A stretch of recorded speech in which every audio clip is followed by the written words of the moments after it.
Yo, what is going on YouTube? It is Derek with Raleigh Restorations. Today we're going to show you how to clear out these air units to get super clean straight lines. I know if you guys have watched the previous videos, you see I always get paint on this air unit, but I've never actually covered it, so we're going to cover that quickly. But at the end, there's also going to be a tip if you have hazy air bubbles, and I'm not talking about using heat to clear them.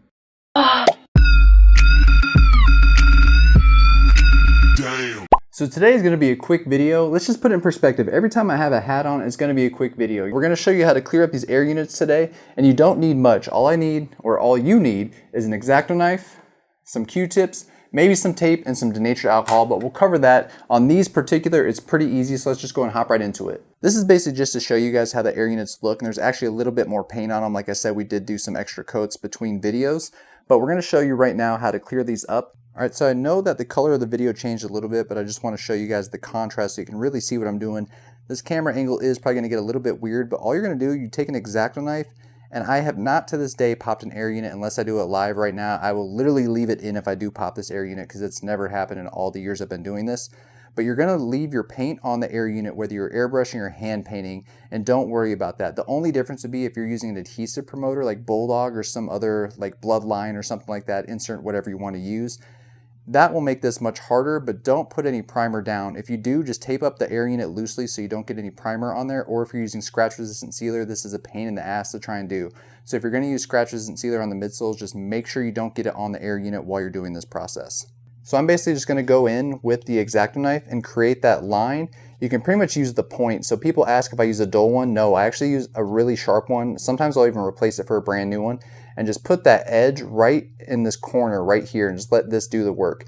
You can usually just drag it and it will pull off all that paint, but little tiny strokes just like this will scrape that off. And I'll go ahead and show that to you now so you can actually see what it looks like. Again, the camera angle might get a little weird, but I'll try my best to capture it for you. I bounce back in this bitch like a reflex. It's obvious they trying to stop shine like an eclipse. Yeah, I'm laughing out loud to the point I might cry. And the whole point here is to not press straight down. You're going to pop the air unit. If you do that, you're literally just dragging and setting it onto that plastic and letting it meet the edge of the midsole. So you guys can see that right here, that creates that straight edge for you. There's a little cleanup we got to do, and I'll just take this X-Acto knife and kind of scrape downward from there to get those little flakes off.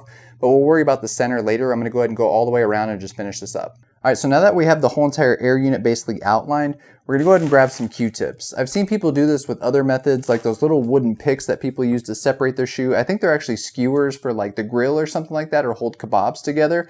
You can use a toothpick or whatever you find. I just honestly think Q-tips are handy, and I have a bunch on hand, so that's what I gravitate toward. But I'm basically just gonna etch out in the middle with the X-Acto knife a little bit more to get a little opening right there, and then I'm gonna start scrubbing with the Q-tip, but I'll show you here in just a second. So from here, I'm just gonna take this X-Acto knife, and again, be careful, don't poke down, always keep it flat so it's just pressing against and rubbing against that air unit, but start scraping lightly. And if you scrape too hard or you're pressing down too firmly, you're going to get some scratches on the air unit, so just lightly let this do the work. I mean, the paint does not adhere well, so it should come off pretty easily. And all you need is just a little opening like that, and then I'm going to go ahead and grab a Q-tip. And I usually just wet the end a little bit so it doesn't fray out a bunch. You know, the Q-tips get kind of hairy. I just wet this with like my tongue or something real quick, and then just press and start scraping. You'll see that paint just start to move for you. One word of caution while you're doing this, make sure your pressure is being applied downward. If you apply it this way or this way, you're going to scrape off the paint on this midsole possibly. Since the paint does adhere to the midsole decently, it's not going to come right off, so you're definitely have to do some work to it, but just be careful and just be sure that you're pressing down. So you can see this gets the majority of it, and what I usually have to end up doing is going back with that X-Acto knife and just cleaning up those edges, but this will get most of it off.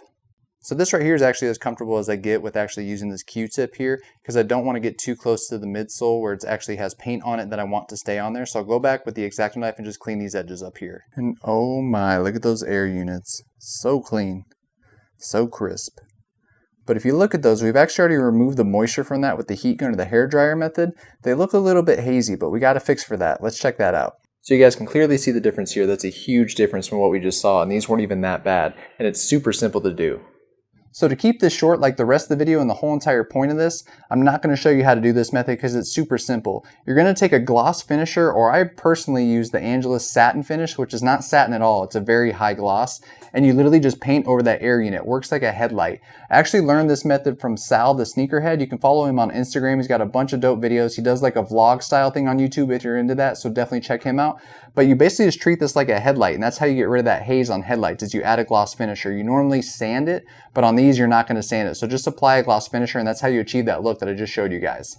So again, thank you guys so much for checking me out. I appreciate it. If you haven't already, like, comment, subscribe if you like the content. And if you want to see something new, drop it down in the comments below. I'd be happy to make a video for you guys.